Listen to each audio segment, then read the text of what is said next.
What happened to Ambrosia? Ambrosia, originally known as ambergris might, was founded in Southern California by David Pack, Joe Puerta, Christopher North, and Burley Drummond. They changed their name to Ambrosia, meaning nectar of the gods. Influenced by bands like the Beach Boys, King Crimson, and the Beatles, Ambrosia combined symphonic art rock with a polished pop sound, creating a melodic prog style. Their exposure to vocal harmonies from Crosby, Stills, Nash & Young, and the impact of seeing King Crimson perform influenced their musical direction. They gained regional admiration and even performed at the Hollywood Bowl after impressing the head engineer there. Conductor Zubin Mehta featured Ambrosia as part of an All-American Dream concert. Ambrosia auditioned for Herb Alpert and A&M Records early in their history, but were signed by 20th Century Fox Records in 1975, who released 2 albums by the group. Their first self-titled album, produced by Freddie Pierrot, was released in February 1975. It spawned the top 20 chart single Holding On to Yesterday, as well as Nice Nice Very Nice. The latter sets to music the lyrics to a poem in Kurt Vonnegut's Cat's Cradle. The album was nominated for a Grammy Award for Best Engineered Recording Other Than Classical. Alan Parsons was the engineer for Ambrosia's first album and the producer for their second. All 4 members of Ambrosia played on the first Alan Parsons Project album, Tales of Mystery and Imagination, which was recorded soon after Ambrosia's first album. David Pack later appeared on the Alan Parsons album Try Anything Once from 1993, co-writing, playing, and providing vocals on 3 songs. After lengthy touring, the band returned in September 1976 with Somewhere I've Never Traveled. The album yielded the title song and the single Can't Let a Woman, which both became FM favorites, both featuring lush orchestration and vocal arrangements. The record sleeve folded into a large pyramid. Somewhere I've Never Traveled received a Grammy nomination and set the stage for the band signing to Warner Brothers Records. In 1976, the group recorded the Beatles song Magical Mystery Tour for the short musical documentary All This and World War II, released in November of 1976. The film's soundtrack consisted of different artists providing arrangements of Beatles songs. Their version of Magical Mystery Tour scored a top 40 hit and has since become a staple of their live shows.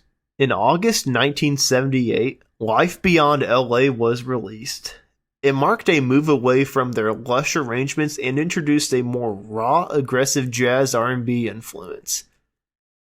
Christopher North, who had family obligations and was not totally happy with the group's shift away from the sound of the first 2 albums, had left the group in 1977 during the album's recording.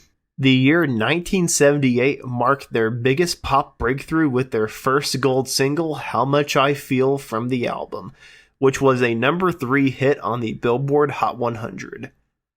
Warner Brothers advertised the title cut for radio, and Life Beyond LA started to get significant airplay on radio stations, which happened a few months after the album's release.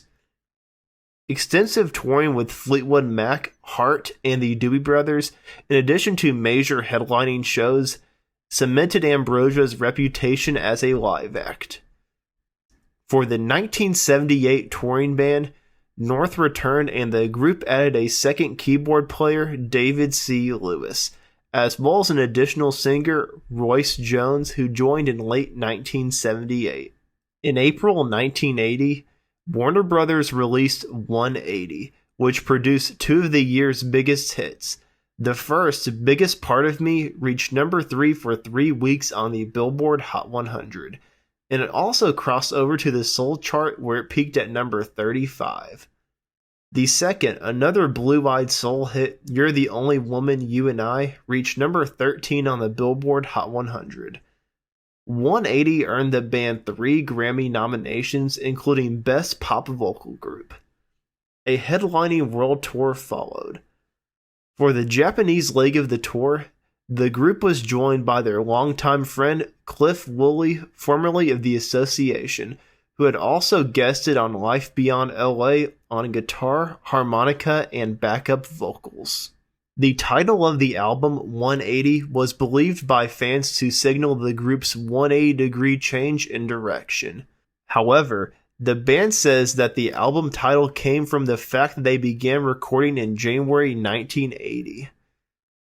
Also in 1980, the band contributed the song Outside to the film Inside Moves, and Feel So Good to Win appeared in the film Coast to Coast later that same year.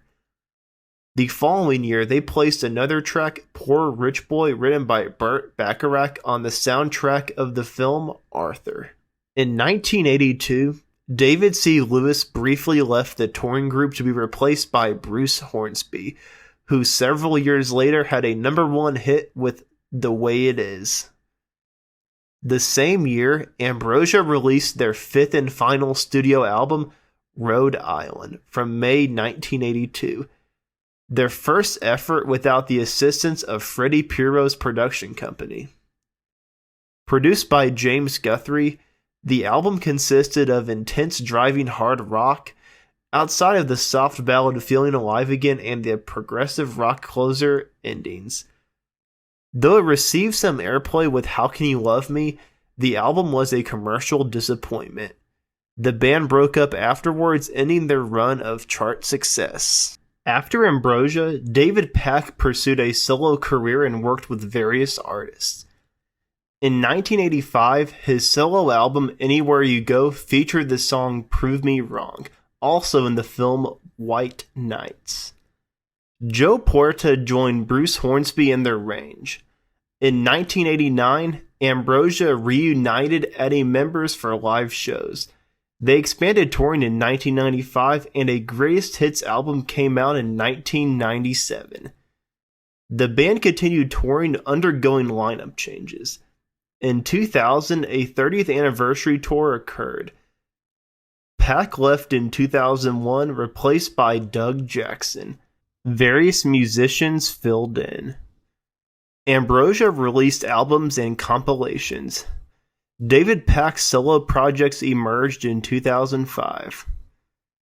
Tilak Alistad left and other members joined. The band maintained its presence through lineup shifts and tours. Ambrosia appeared on the May 2nd, 2011 episode of Late Night with Jimmy Fallon as part of the host's Yacht Rock 2K11 theme show, performing Biggest Part of Me during the show and How Much I Feel after the formal taping, but put up on the Fallon website. In 2012, Burley Drummond's wife, Mary Harris, after filling in on a show or two since 2000, became a permanent member on keyboards and vocals. Harris is also a vocal arranger and songwriter, who has co-written new material for Ambrosia performed on stage.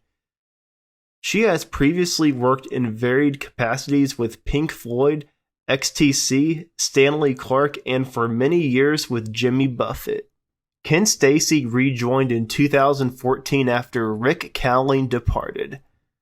Ambrosia's 6-person lineup was then stable for a while, and the group continued to tour, sometimes combining their talents with other artists, including Bill Champlin, Peter Beckett, Michael McDonald, Edgar Winter, Dave Mason, Gary Wright, Al Stewart, and others. Ambrosia's live performances showcase both their legacy hit material and more recent songs. Ambrosia continues to feature a majority of the band's founding members, with Puerta, Drummond, and North on stage, as they have been for the past 30 years. Kip Lennon from the Venice, California band Venice joined on lead vocals to start the 2021 tour as the band began their post-lockdown era, Ken Stacy having exited during their downtime in 2020. Former keyboard player for the band David Cutler Lewis died of brain cancer on June 7, 2021. Former member Shim von Schroek returned in the fall of 2022, this time on drums to sub for Drummond, who is recovering from back surgery. Joe Puerta has started a studio near his suburban Milwaukee home called The Exchange, where he's produced several artists including Les Loki, Big Nick and the Sedecos, Laria Taylor, and the Good Luck Joes. Burley Drummond drummed for Roots CCM supergroup Lost Dogs for several albums. He and Mary Harris co-founded their own group, 10 Drum, which has released 3 albums to date. 10 Drum also became a production company, with such varied artists on their roster as bluesman Mighty Mo Rogers and kids-oriented gospel act Kingdom Bound. Doug Jackson released his second solo album in 2016. David Pack joined childhood friend and former bandmate Fred Beato to form Beato Band. And that's what happened to Ambrosia. Thanks for watching, like and subscribe if you haven't already, and give me some facts about this band that I failed to mention, and let me know who I should do next. Thanks for watching, I'll see you in the next video.